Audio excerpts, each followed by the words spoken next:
Dar vienas ovoksas mūsų namuose, robotukas langams. Ir va čia yra skylutė, per kur prisipildom skysčio langam valyti. Ir va purškimas, kadangi čia ir dvipusė sistema, tai purškimas yra per čia, žodžiu, į vieną ir į kitą šoną. Ir tada robotukas pradeda veikti va taip kaip ranka, va taip sukinėdamasis. Prieš pradedant darbą, va rodo, langų murzinamas tai, a ne kurortai vyksta. Aš sau sėdžiu, darau kitus darbus, o robotukas dirba.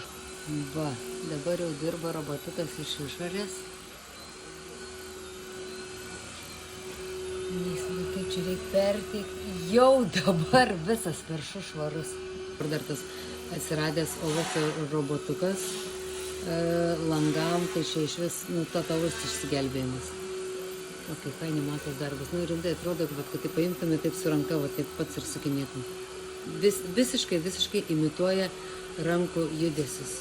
Ar nevalytas, kur atrodo, kai debesis būtų žniaukęs. Ir šitas.